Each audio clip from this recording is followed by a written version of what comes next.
Welcome to CAD concept. Today we will see how we can add this. You can see here this.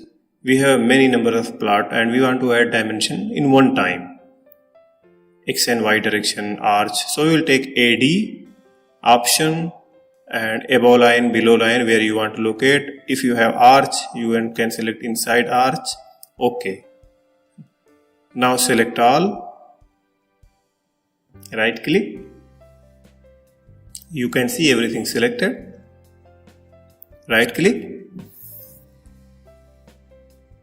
Okay, now you can see here we got everywhere dimension which is very much proper and accurate. If you want to customize our dimension, we can customize like we don't need oblique and we don't need architectural tree dimension lines.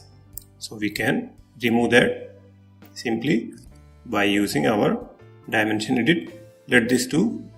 Take D and modify, go lines, dimension line 1, tick, make, this remove all, we'll go symbol, we will keep it here, none, everything, okay. Now you can see here, everywhere our dimension, X and Y direction is locating exact and proper. So this way you can add your automatic dimension. You just have to upload ellipse. I will add this file in description. After that you can make this dimension in very much simple and very much accurate. If you got this video helpful, please like, share and subscribe. Thank you.